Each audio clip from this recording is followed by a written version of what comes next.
So the big question is this: how do investors like us who trade options and manage our own money generate income regardless of where the stock market goes, and do it all in a way that lets us make time for the people and things we love, and yet still build wealth and remain profitable?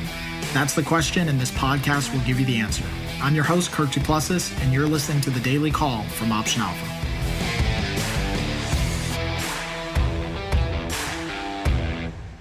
Hey everyone, this is Kirk here again from Option Alpha. Today we're going to be answering the question on the daily call here: what happens when options expire out of the money? So this is actually a really simple one to answer. When options expire out of the money, nothing happens. So no premium gets exchanged because the options basically are worthless, and you don't have to deal with any stock. It's actually a very simple process because they just cease to exist.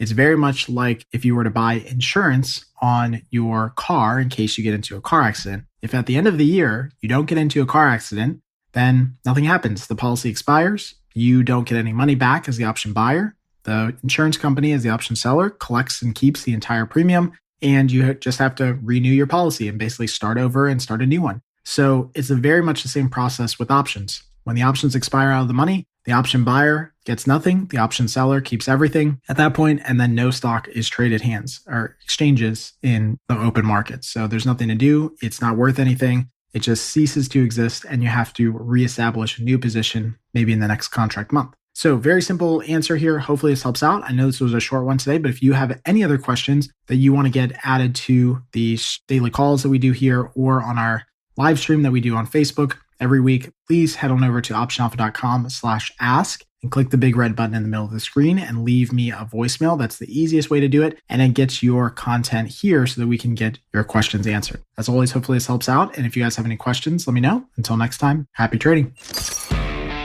Thanks for joining us on the Daily Call. Be sure to subscribe right now for more daily options trading ideas, strategies, and tactics to help you learn how to place smarter, more profitable trades. And if you like what we're doing, don't forget to give us a rating and a review so we can continue to bring you the best daily content possible. We'll see you again tomorrow, right here on the Daily Call from OptionAlpha.com.